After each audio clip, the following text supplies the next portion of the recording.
All right. Okay. Do you sacrifice children and goats?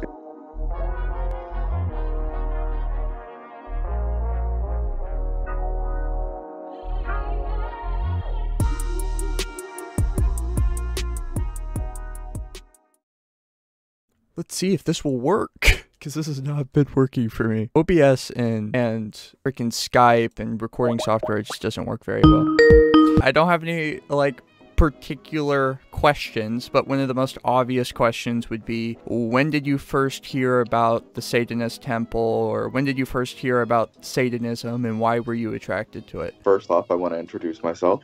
My Pocket. I'm a member of the Satanic Temple. I learned about TST about a year ago, or sometime this last year in 2020, through their campaign that they have for their abortion ritual. I found out about it on TikTok, and I thought it was really cool. I had been looking into Satanism for a little while, but the only thing I'd found before was the Church of Satan, which I didn't super vibe with. But I looked into the Satanic Temple. I really agreed with a lot of their views, and I realized that I had been living this satanic lifestyle my whole life without even realizing. What's the satanic lifestyle? Like, what is a Satanist? How do they live? Like, Christianity has their 10 commandments, right? Mm-hmm.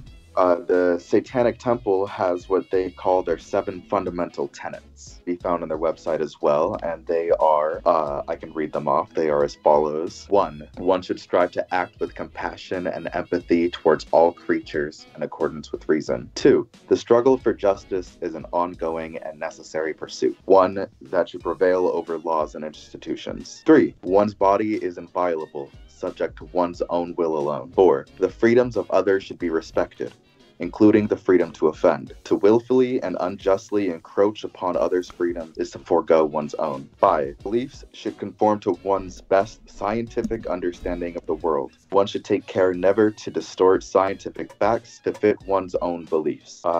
6. People are fallible.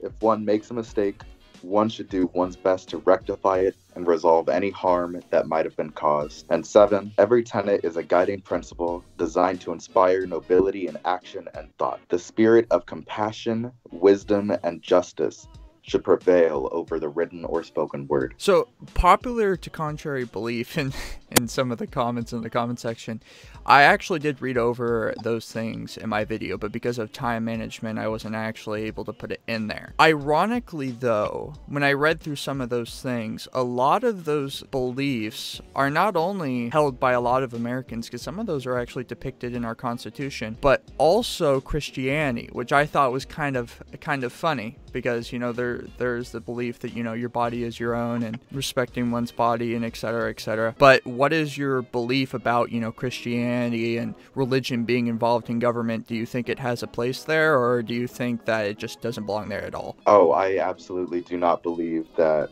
religion should have any place in the government. I don't think that Christianity or any religion has any place in the government. It was founded on religious pluralism, freedom of religion, and separation of church and state. I think that's part of what made America such a powerhouse, you know? People came in and they felt included, and I think that's how we should remain. Right. So when you look at the founding of our country, right? And you see the founding fathers, and you see that they have somewhat of a religious connection with God themselves. And they base a whole document off of Christian ideals like inalienable rights and, you know, things that are given to us by God. Do you think that needs to be changed? Do you think the Constitution needs to be changed at that point? Because those people had God in mind when creating that document. You know, for example, freedom of speech, the right to protect yourself. Do you think that that's something that needs to be rewritten, or do you think it's fine? There needs to be less religion just in general in government at this point? Ooh, that is a good question. I think you're right. I think, well, obviously a lot of them were religious, and I think they had God, religion, Christian morals probably in the forefront of their mind. I think a lot of that was a product of their own time, though. Mm-hmm. And I think it's okay to move on from something. Like what? You know, I think holding on. So I'm going to sound a little contradictory from what I just said. That's fine. I do all the time. I think it's okay to move on and change how you feel about I am not qualified to answer this question, I don't think. You don't think that you're just not able to give your own opinion on it? I think it could be something little. I think times change and rules should change with it. I know I said that I think that America should maintain its religious pluralism and keep Christianity out of the government. Mm-hmm. But I think that something should stay, something should go. Well, if my last question was not difficult enough, I'm about to ask you a much more difficult question. So I had a comment on the same video that you reached out to me.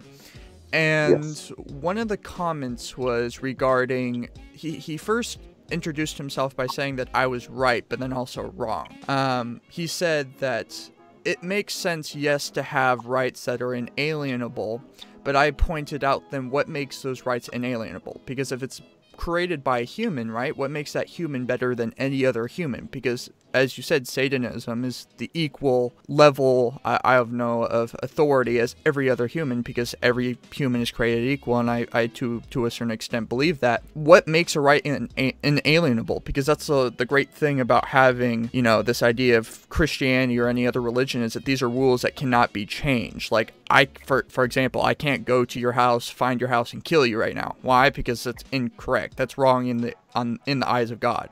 But if I had some human tell me that, oh, you're not allowed to murder someone, who is that person to tell me that I can't murder you? What is their authority over mine? Because me and him are created equal. What keeps rules like really, really official in a, let's say, a Satanist society, so that you could be able to have those inalienable rights without, of course, a God? So it sounds to me like your question is, without the 10 Commandments, where do we derive our morals from? Mm-hmm. I think that's something humanity has been struggling to answer for a very long time. Almost like it wasn't up to humanity to answer those questions. Sure, that's a good point. The 10 Commandments are broken all the time, right? Yeah. Like, thou shalt not covet thy neighbor's, ass or wife?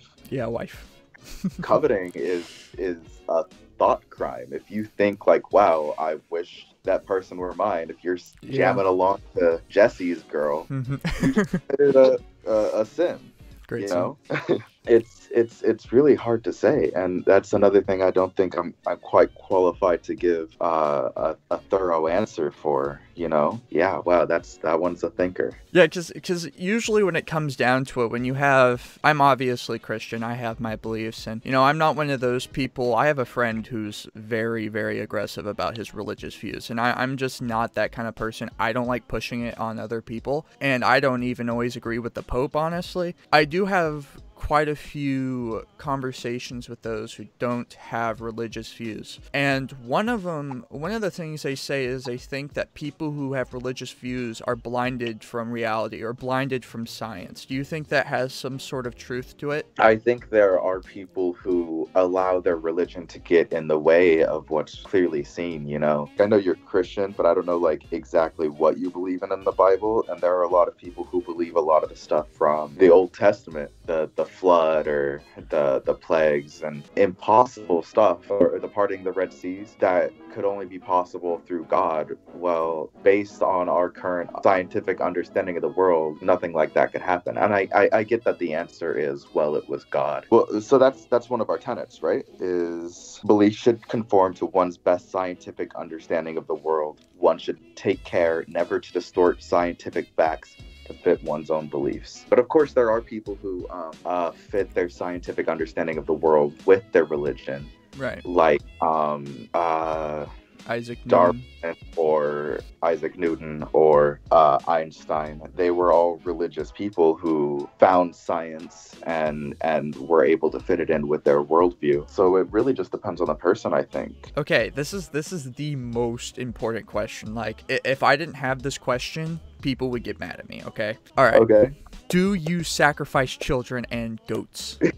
Yeah, I saw that a lot in your video. That was, I think, you mentioned that a few times, and I was like, okay, I want to reach out and make sure that people know that we do not sacrifice children. That's something that's been coming up a lot lately with Yeah. TST abortion ritual. People are like, oh, the Satanists are sacrificing unborn children to the devil in his unholy name. And it's like, no, that's not what we're doing. So straight up answer for the first question, no, we don't sacrifice children, we don't sacrifice animals, we don't do any of that. In fact, that goes against one of our tenets as well. In the case of the abortion ritual, it's you go in front of a mirror and you say one of the tenets and you say one of the other tenets, and it helps you calm yourself for what frankly could be a very scarring situation going through an abortion.